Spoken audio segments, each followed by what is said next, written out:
Oregon with the next game. Yeah. I mean, I suppose that I guess internally I was like, all right, well, don't go ahead, like don't. But we're in the fourth quarter. Okay.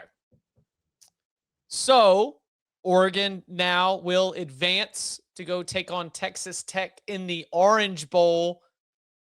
Oof. Two very, very good teams.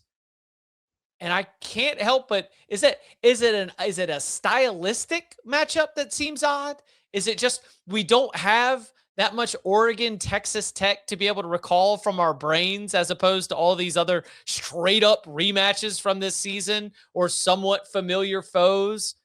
Is it I think it's really fun because of the overall quality, but am I off on this? It feels a little strange of a matchup, right? Yeah. What do you mean by strange? Like Texas Tech has obviously an elite defense, and I think that is going to be your front foot. That is what you lead with. Oregon is a really, really good team on both sides of the ball.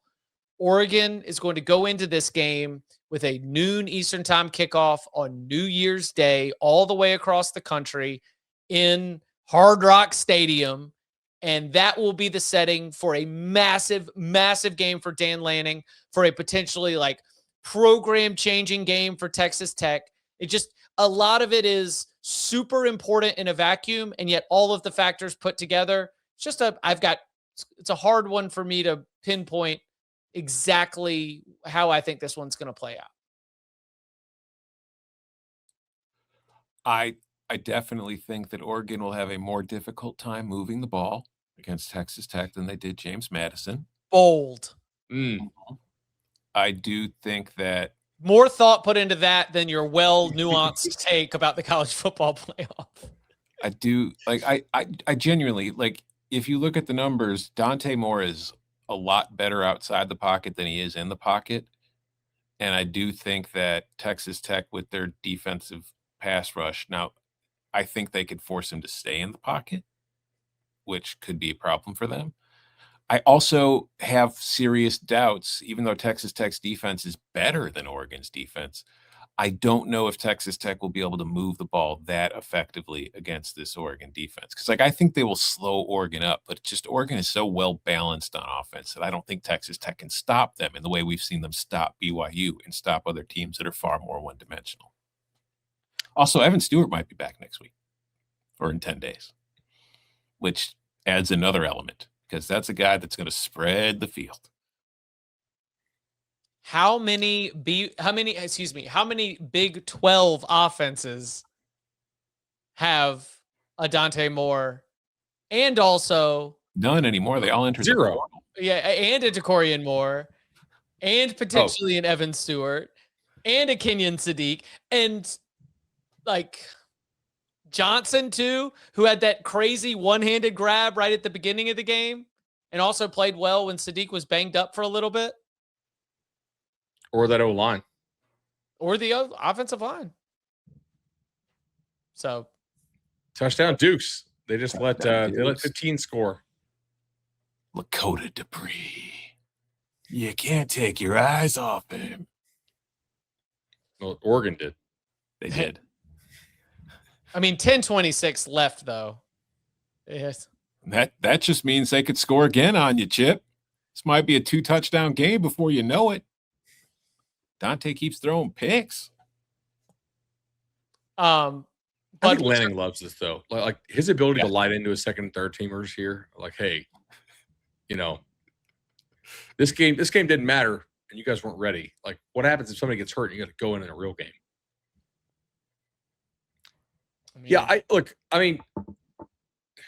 Oregon's offensive line's been extremely good. Can they keep pass protection to that level against Texas Tech? Because Dante was largely untouched tonight. If so, I do think you can throw in this Texas Tech secondary. Now the linebackers are really, really good. I think Texas Tech's defense is extremely well coached, but we have not seen Tech have to blitz a lot this year. So if for some reason they're not able to get home with 4, then what happens? That's sort of like the interesting chess match here. Offensively, I'm curious to see like how buckled down can Oregon's defense be. Like they've been, I think, like good but not great this year. I think Tech's got a shot because of that defensive line, but I don't really trust Tech. I don't really trust Tech's offense, man. Maybe I should, but I don't. Not yet.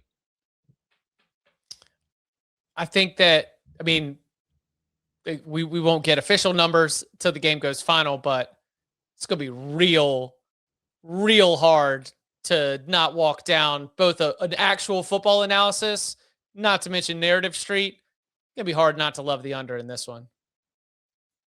The chat thinks Tech's going to be favored. No. I don't think they should. They could be. Like some of the power ratings love those guys. Yeah. Because they've got 12 if wins. SP plus, I think Tech's favored. Yeah, they've got 12 wins by 20 plus points. That's a great way to be able to get the models to like you. It's not going to be Oregon -5, by the way. No. No. I think Andy Brown in the chat, Oregon -1.5. That's I think closer to what it probably should be. No listed line that I could find yet.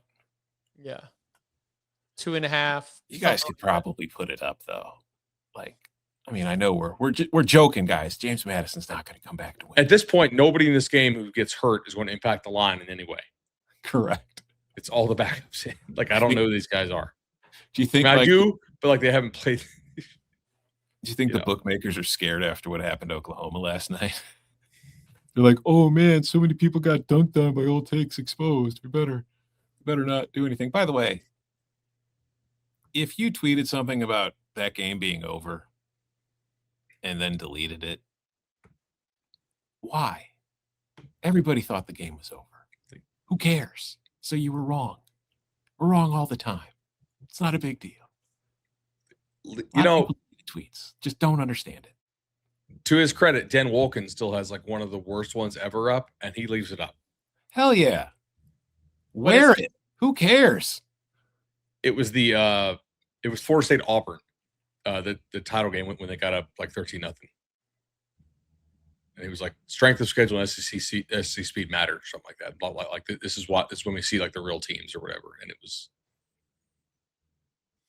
guy just wears it and like proudly. Like I agree, don't delete. Yeah, I'm not deleting Twitter tips, and I'm wrong on those half the time. I took the over in Texas A&M Miami. I didn't delete it. I just said, LOL, nice call, dumbass, and then tweeted a gif of getting hit in the nuts by a ball. That's what a man does. A woman, too. Damn it. Come on.